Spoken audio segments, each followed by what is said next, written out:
The opportunity she had been looking for landed in her arms, but what happens when she doesn't meet the requirement?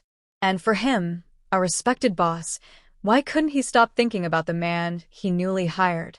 Watch this fascinating story about Jong Sang and Mary, and please, subscribe. What nonsense! Is this what you called perfect? A young, handsome Korean man yelled, pointing his finger at his secretary, Mr. Park, as they stood in the cafe. I'm sorry, boss. They all claim to be professionals, so I trusted their skills. Mr. Park informed him sadly, lowering his head to the ground. Oh well, take a look at the outcome. They are good for nothing. He cried out, taking a deep breath. Maybe I should take matters into my hands and find someone capable. He made a comeback. Please give me another chance, boss. I promise to find someone worthy. Mr. Park pleaded. I need a chef, Mr. Park. Not just some humans who tuck themselves with qualifications. Will my cafe survive with just qualifications? And does the stomach care about that? He fired Mr. Park with questions which he shook his head consistently. Then, he tucked his hand into his trouser pocket and turned to the lineup of staff, already dressed in aprons. I'm sorry, but you all didn't meet my requirement. The job can't be given to you. He broke the news to them coldly, and their expressions were different, both of sadness, shock, and somewhat relief. You have less than 2 minutes to vacate my cafe, of course, except you want to patronize us. He added, curling his lips in mockery, and they shook their head, walking out of the cafe one after the other. He was Jong Sang, the retired CEO of Sang Clothing and current CEO of J Food, dedicated to bring special and rare delicacy to people. He was quite popular and well-known, especially since he was one of the hottest bachelors in Seoul. He leaned on the counter, rubbing his chin in frustration. Why is it just so hard to get someone worth it? It's been weeks already. He muttered under his breath. A young, beautiful African lady, Mary, stepped down from the lady's bike, holding a box of pizza in her hand. With a deep sigh, she walked into the apartment hallway, searching for the location until she stopped at a closed door. Room 10, your pizza delivery is here, she said, knocking on the door before dropping the box of pizza. It was a pay-before-delivery order, so she didn't have to wait for the person to show up. Mary stepped out, about to step on the pedal of the lady's bike when her eyes caught up with a vacancy signpost. She walked away from the bike and stood in front of the cafe, rubbing her chin as she read through the requirements. Interesting pay, she muttered, her eyes glowing in anticipation, but suddenly, those smiles faded when she spotted something. Only men, she partly gasped. Why didn't they want women? But she needed this job. Being a delivery rider was tough for her. She received tons of poor treatment from both customers and her boss. Besides, the pay wasn't worth the hassle. What do we do? She asked herself, intently staring at the sign on the wall. If she wanted something, whatever it took, she must get it. What did you say? Mr. Park gasped, placing the coffee cup on the table. His eyes widened as Mary smirked. They were seated across from each other in the cafe, close to the window seat. I know this sounds insane, but I badly need this job and would do anything. Mary began. Isn't it just preparing good meals? I can do that. She urged Park with her eyes, and he shook his head. It's not about preparing good meals. My boss is overbearing, dangerous, and believe me, he would freak out if he find out you are a woman. Mr. Park rashly explained to her. Then I might as well hide my identity. I would do anything for the dough. She said impatiently. Hide your identity? What do you mean? Mr. Park asked, staring at her intently, and she wiggled her brows. It shouldn't be what I'm thinking. CEO Jong Sang is definitely going to kill me. Mr. Park said seriously, shaking his head. He is never going to know if no one tells him. I just need to be on my cap all day and disguise properly. She tried to convince him. Besides, you also need to find someone in the next 48 hours, else you will lose your job. She reminded him, curling her lips. How did you know about that? He asked, looking stunned, and she scoffed. So, is that a yes or a no? She made a comeback, wiggling her brows with her eyes urging him, somehow. The cafe was full of life with people eating, drinking, and discussing. The cafe was always bustling during this time because the company workers around the vicinity visited to grab a bite during lunch break. Seated on the seat in the empty interview room, Jong Sang scrolled through the tablet, looking disinterested. He let out a deep sigh as he dropped the tablet on the table and faced Mr. Park.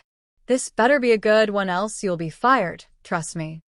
Jong Sang threatened him, and Mr. Park let out a small smile. "Trust me, boss. You will love this one." Mr. Park reassured him.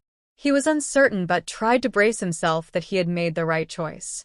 Just then, the door pulled open after a short knock and Mary walked in. She looked so different from the person Mr. Park had seen before, dressed in masculine attire, looking no different from a man. Jong Sang's eyes darted from her back to Park. "A foreigner?" Jong Sang questioned, and he nodded immediately. "Yes, boss. She is good." Park reassured him. "Good day, sir. My name is Benjamin." Mary lied, bowing shortly. Jong Sang stood from his seat and walked over to her. His sharp eyes synchronized her for a while, both of them standing face to face. "For a man, you look quite feminine." He paused. "Are you sure you can cook?" Jong Sang questioned, his eyes full of doubt. "I had a weak birth. That's why I look like a woman even when I'm a man." She lied, twisting her sweaty hands. "Then, what will you cook for us today?" he asked, raising an anxious brow. "My special recipe," she said. Jong Sang crossed his arms, watching intently as Mary, who now claimed to be Benjamin, prepared a meal in the open kitchen. She tossed the vegetables in the frying pan, whisked the egg until it was time to turn it into the frying pan. The sizzle sound filtered in the air as she continued frying, so focused. Jong Sang rubbed his chin. Her culinary skill was amazing. He hadn't seen someone with such skill in a while, and she got him intrigued. Shortly, Mary placed the meal on the table counter. Her plating was perfect. A bit of the scrambled eggs, half-sliced toasted bread, and a yellow tasty paste designed at the side. "Wow." That was the only word that escaped from Jong Sang's mouth as he took the fork and began eating. She watched him bite and chew meticulously until his gaze met hers, unintentionally locking. "You are hired." He spilled bluntly, and she gasped in excitement. "Really?" she asked happily, exchanging knowing stares with Mr. Park. "You will be my personal chef from now on." Jong Sang's second statement caught her off guard as she faced him. "Personal chef? Not the cafe chef?" she asked in disbelief. "You weren't told?" he asked, raising an anxious brow. No wonder the pay was triggering. She muttered under her breath. But what would she do now? Would she be able to keep on her disguise with Jong Sang? She was still stopping herself from admitting how charming he looked when he stared at her. What had she gotten herself into? Mr. Park rolled her luggage as she followed him from behind, walking down the luxurious mansion hallway. Her eyes were everywhere, and for a moment, she forgot about the storm waiting for her at the tunnel. She stopped when Mr. Park made a pause and opened a door. They walked into a spacious bedroom with good window view and amazing exterior. "This is perfect," she gasped, holding her face. "Don't forget the reason why you are here. If we get caught, both of us will be in deep trouble." Mr. Park warned her. "I will be careful, though you never told me from the beginning," she said, facing him. "I wouldn't have known. He didn't give me the full details, just be careful," Mr. Park said before picking up a tablet on the vanity table in the room. He handed it over to Mary, which she scrolled for a while and looked up at him. "This is," she trailed off. "That's the compilation of CEO Jong Sang's meal every week," Mr. Park informed her, and she looked at the tablet again. "Does this mean he is home almost 24 hours? Doesn't he have something to do?" She fired, as if annoyed, and Mr. Park smirked. "He is retired and his restaurants are doing well. He's mostly relaxing these days of his life, so make sure to feed him well," Mr. Park said. "You make it sound like he is an old man," she scoffed. Mary was left alone in the bedroom. She sighed and pulled off the scarf on her head, then her black wavy long resurfaced. She heaved a deep sigh again and stared at the long mirror, her reflection immaculate. "Are you sure I can do this?" she questioned herself sadly. The following day, Mary was dressed in her uniform, her hair completely hidden. She was making breakfast when Jong Sang made his entrance. He was dressed in a black bathrobe, his hair somewhat wet with a cup of coffee in his hand. Mary didn't know when her mouth opened, staring at him in admiration. For a morning dose, he was gorgeous. "Hey, chef, what are we having this morning?" he asked, placing the mug on the table. "Sexy." She spilled absent-mindedly, and he gave her a long look. "Sexy?" he repeated. "No, sorry." "I mean noodles." "Ramen," she said, nervously shaking her head. "Sounds good, I will wait at the dining," he said with a short nod, scrolling through his phone as he walked away. "What is wrong with me?" Mary placed a hand on her face, her heart beating rapidly. For a moment, she lost her senses. He was hot, so hot and sexy. How come he looked different from what she saw in their first meeting? Jong Sang was pressing his phone when she walked in and placed the meal on the table. Their hands slightly grazed on each other, and Mary quickly backed away. "Are you okay?" He noticed how stiff she was, and she shook her head. "I'm fine," she said. "Join me. I guess you haven't eaten yet," he suggested. "Join you? Do you want to kill me?" Mary screamed in her head but forced out a fake smile. "I will pass, sir. Thank you very much," she said and rushed out of the dining room without waiting for his response. "Is he okay?" Jong Sang curled his lips in confusion, then dropped his phone and began eating. And that was how Mary's life in Jong Sang's mansion sailed. It was all about making breakfast, lunch, and supper. He had maids that came over during weekends to keep the place in order. Mary felt so much at peace. She didn't have to struggle to ride the old lady's bike to run deliveries or receive insults from people. As she sat on the bed that noon, she counted the digits of her account balance. Jong Sang had just sent her part payment, and it was over $3,500. This was what she would be paid weekly, and a total of almost $500,000 just to be his chef. "I die with this job," Mary screamed, falling on the bed. Apart from that, Mary couldn't hide the fact that she was slowly getting attracted to her boss. He kept a cold front, always looking serious, but beneath his facade, he was the loveliest human she had ever known, so caring, no matter how he tried to hide the fact. But he barely looked at her, maybe because she looked ugly or something. One evening, Mary sat on the couch seeing a movie, the bowl of popcorn in her hand, while Jong Sang sat in the dining room, working on some files with his laptop. She doubted if she was watching the movie as she stole thousands of glances at him. He was too focused to notice her, so she thought, "Are you done?" His cold voice suddenly stopped her when she was about to pick up the remote. "Sir," she pursed her lips. "You have been staring at my face. I almost thought there was something on it," he teased. "You noticed? That means you were also staring at me." She teased back and they both chuckled. "Is the drama boring?" he asked, still seated in the dining. "Maybe, because I'm seeing it alone," she admitted. "I'm not a fan of that drama. Maybe some business documentary would drive me," he smirked. "Well, this is home and not the office. There should be warmth here, not money," she informed him, and he laughed at the one that fit. "True." He stood from the chair and approached her, sitting beside her on the couch. "So, what do you love so much about this fairy tale dramas?" he asked, raising an anxious brow. "The characters, especially the male leads." She spilled bluntly. "Is that what a man should like? Men love action." He gave her a long look and she quickly cleared her throat. She almost sold herself out. I do watch action movies too," she lied. Then, he lifted her chin with his finger, their gaze locked. "This feels so wrong, but why do I feel like this?" he whispered. "Like what, sir?" She laughed, trying to ease the tensed atmosphere. "Nothing." He quickly stood up. "I will be upstairs. Let me know when supper is ready," he said, walking away. Mary cuddled the small pillow, feeling sad and empty, which she just rejected without even asking. What was she thinking about? The cool music filtered in the semi-quiet bar. There was only a few people in there.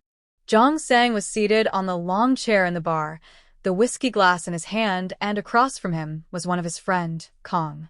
"I don't know what is wrong with me, man." He dropped the glass, looking worried. "What's up? Did something happen?" Kong asked him. Can I ask you a question? He asked, raising an anxious brow. As long as it has nothing to do with business, sure. Kong teased, and he laughed. There's this friend of mine who told me the issue he is currently going through.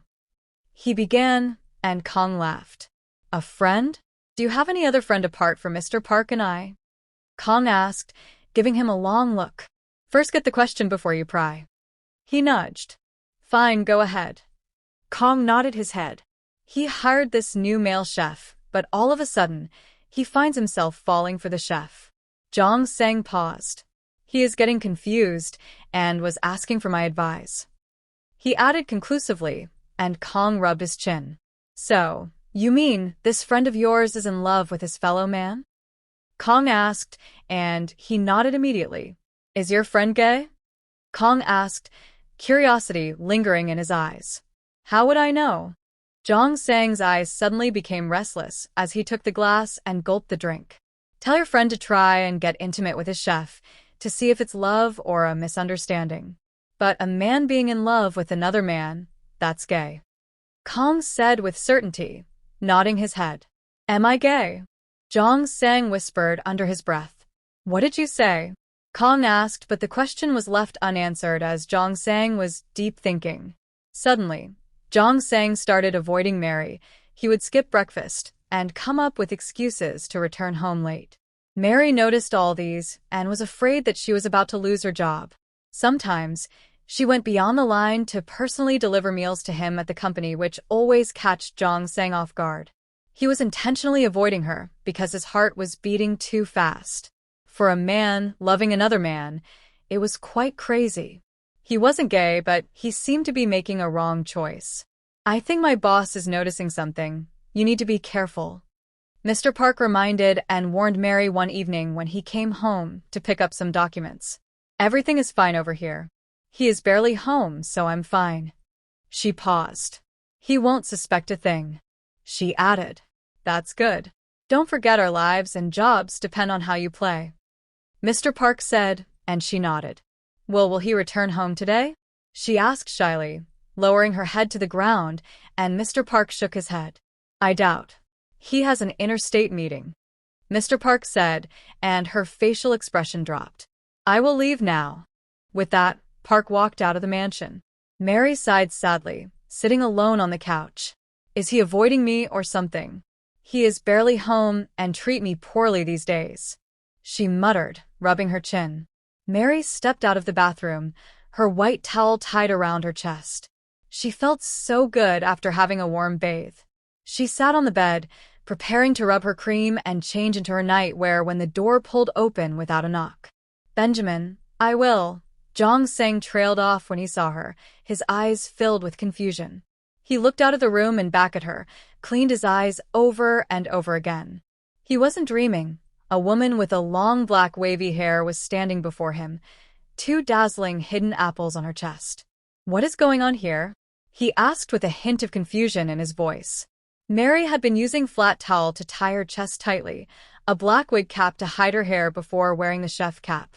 She had properly done her disguise to make it impossible for him to guess her feminine identity. But now, she had been caught red-handed. I can explain, sir. Her lips trembled as she stared at him, somewhat shocked. Zhang Sang stood in the dimly lit study room, hand in his pocket, staring through the window, looking disturbed. Mr. Park and Mary stood behind him, scared. So, Park, you have also been deceiving me all these while with her? His cold voice, filled with annoyance, finally came up. I'm so sorry, boss. You badly needed a chef, and I also wanted to impress you. I'm really sorry. Mr. Park pleaded, sounding frustrated. I can't believe I trusted you so much. He laughed at himself, turning in their direction. I really can't believe something so absurd like this could happen to me, he said in disbelief. I'm sorry, sir. The pay was so thrilling and I couldn't miss it. Mr. Park has no fault in this, as I threatened him into accepting my offer. Mary rashly explained to Zhang Sang in a sad tone. And how does it feel playing me? Making me think you are a woman, turning me into a complete fool in my own house. He asked in disgust, and she shook her head. I'm truly sorry. My intention was solely for the money and not to fool you, sir. She informed him, and he smirked. Well, you fooled me completely, Mr. Benjamin. He let out a deep sigh. Your service is done here. It was really nice being taken for a fool by my transgender chef. You are fired. Zhang Sang announced curtly, turning his back at them. Sir. Mary trailed off, almost in tears. She knew she was guilty, but she would rather spend her time begging for his forgiveness than being far away from him. Boss, I'm sorry. Mr. Park's voice finally found its way into the conversation. You too, Mr. Park. You are relieved from your duty. What? Mr. Park gasped in shock. They were still begging for his forgiveness and constructing their words when Zhang Sang walked out of the study room in annoyance. It was surreal, but that was how Mary lost her job and her connection with Zhang Sang. Every night, she regretted her decision to have lied to him and wished she would be given another chance. As for Zhang Sang, the only way he could keep himself away from thinking about Mary, who had fooled him for months, was busying himself with work, and work. Sometimes, he couldn't stop himself from thinking about her when he lay on the bed after a tedious work day. Mary went back to her old delivery job. The pay seemed like a penny now, but that was the only way she could sustain herself and also pay her rent. 2 months later, Mary got an order. She rushed out of the clothing mall, holding the package as she stepped on her lady's bike. Her phone beeped the location as she rode through the bustling street of Seoul. She got to the apartment, not so small, not so big, and knocked on the door. This time, she had to wait for the customer since it was a pay-on-delivery order. Suddenly, the door opened. She was confused. She looked at the quiet hallway before knocking again and stepping into the room. Anyone home? She called out, walking skeptically into the room. The room had a red and orange kind of romantic decoration, and each step she took, there were small notes. The first note read, I'm sorry. She ignored it and walked further. The second note read, How have you been? She didn't know what was happening. She shook her head and proceeded. The third note read, I missed you so much. Then, she dropped the box on the table in the apartment living room and sighed. This must be a surprise for the owner of this house. But where are they? She was about to leave when the small note on the table caught her eyes. Will you give me another chance? Come to the bedroom. That note suddenly pushed her memory over to her bad incident with Zhang Sang. Why am I suddenly thinking about him now? She smirked, muttering to herself as she dropped the note and turned to leave when Zhang Sang showed up. He was holding a flower bouquet, standing face to face with her while her jaw dropped in astonishment. What are you doing here? She asked him.